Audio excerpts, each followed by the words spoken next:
Welcome to BioClass. Here today we'll discuss some comparison.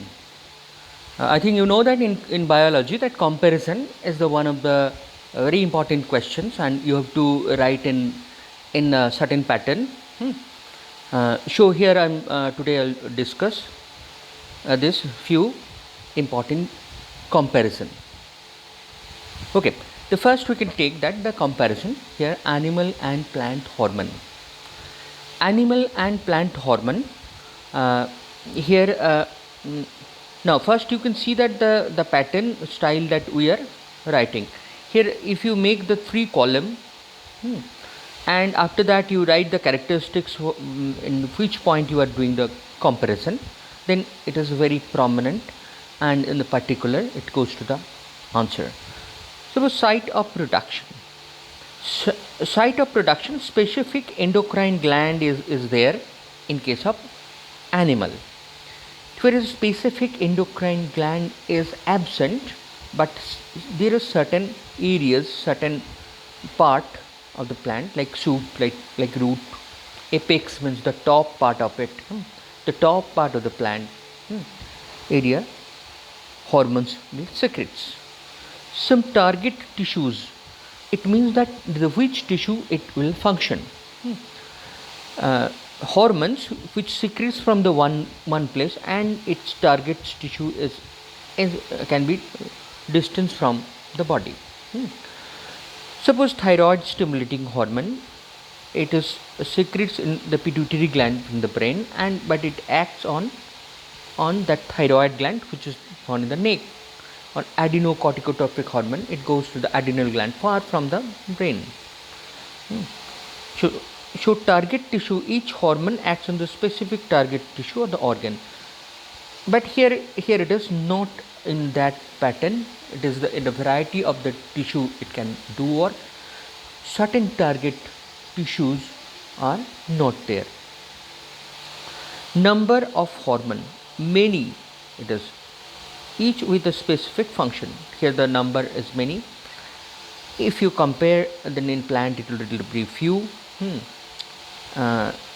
each with variety of the function. Primary function, here in animal it has several function it can perform, several function. Homeostasis, it means that the water balance and different other kind of balance inside the body, regulatory functions. And here it mainly focused on growth in plant and the development effects it is there, and with some other function like germination. Okay, I think you got that. What are the differences between the transport of the material, xylem and the phloem? Transport in xylem and transport in phloem. Look at here, transport in xylem.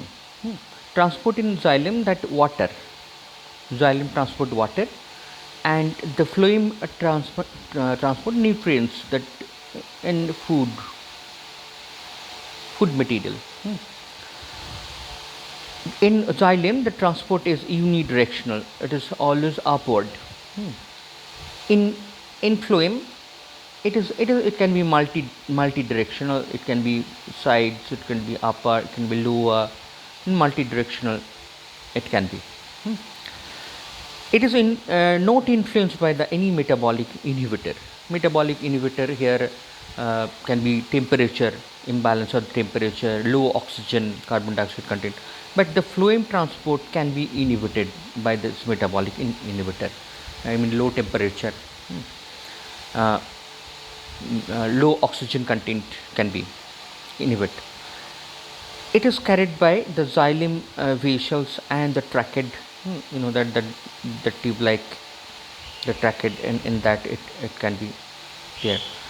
And phloem here, it is carried in sieve tube, through the sieve tube. Adjacent companion cell helps all this process. Major operating force here, the diffusions and the transpiration pool. You know that transpiration pool is there, so that water moves out. But here it is pure energy and ATP it is required in translocation.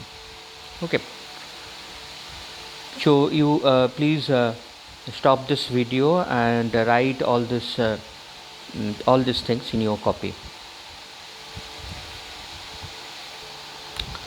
Differences between arteries and veins. Very important. Look at here the characteristics. Direction of blood flow.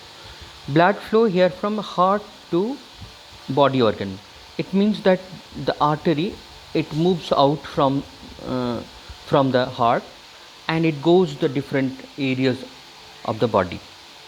Whereas veins, it is just opposite. It goes towards the heart, from the body towards the heart. The nature of the blood. In arteries, we know the oxygenated. One exception is there that you have to keep in mind, that pulmonary arteries. And here in vein, it is carbon dioxide content deoxygenated, but here also the exception is pulmonary. Here it is artery, and pulmonary, here it is vein. Now pressure and the speed. In artery, very high pressure blood will go and a high speed, and here in vein it is low pressure and the low speed. The wall, if we see that, the wall is a very thick wall, and it is more elastic and non-collapsible. Whereas in vein, we can see that the vein is less elastic, but it can be collapsible, and the wall is thin. Lumen means inside area where the blood will flow. It means these areas. This is the lumen areas. Lumen areas is narrow here, but here the lumen areas is much wide. So this 5 points is main points. Other points you can just read. Where is the location? It is a deep seated, deeper in the body. Here it is more superficial towards, look at the skin.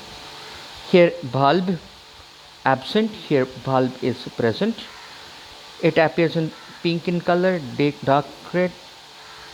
Blood volume at a time, if we count, then 15%, and whereas 64% will get in vein. After death it becomes empty, because from the heart no flow will be there, but in vein it will be still contain the blood. Okay, this first 5 points you prepare. Again I am telling, stop this video and write all this notes in your copy.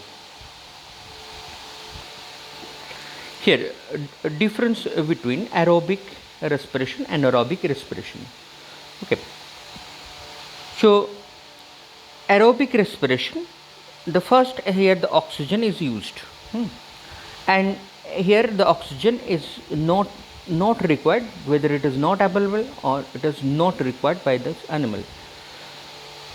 It occurs in all living organism, plants, animal, microbe. It occurs only some bacteria and some animal tissue. It means that in human animal tissue also anaerobic respiration takes place. And other than that, there will be some small organism, bacteria, fungi. Very important here, the complete oxidation of food occur. Complete oxidation. Whereas here incomplete oxidation will occur. That is why less amount of energy is produced. Oxidation of the one molecule of glucose, it produce that carbon dioxide, water, and 38 molecule of ATP. Where here it is alcohol, lactic acid, or here 2 molecule of ATP is produced. Okay, you can make it in 2 different points or in the same point.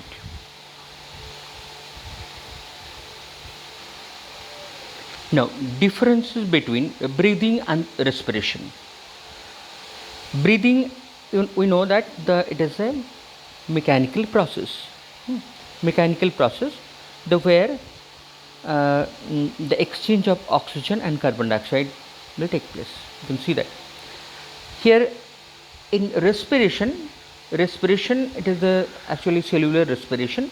In cellular respiration, here the food and the oxygen, here the oxidation will take place and energy is produced. The product here, the energy. So these two are completely different type of process that you have to understand.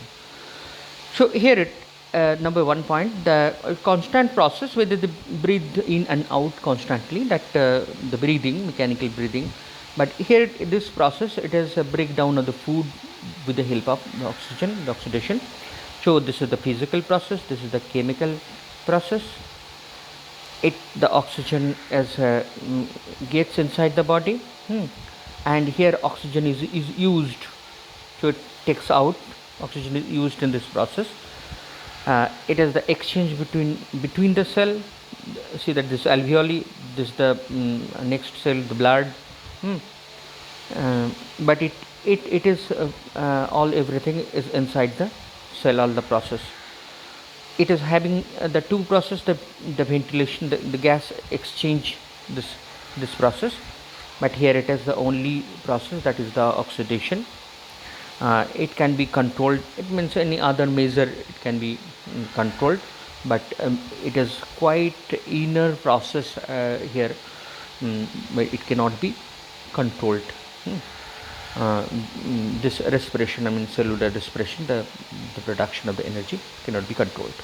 Okay, I think everybody, you will can understand all this that I discussed.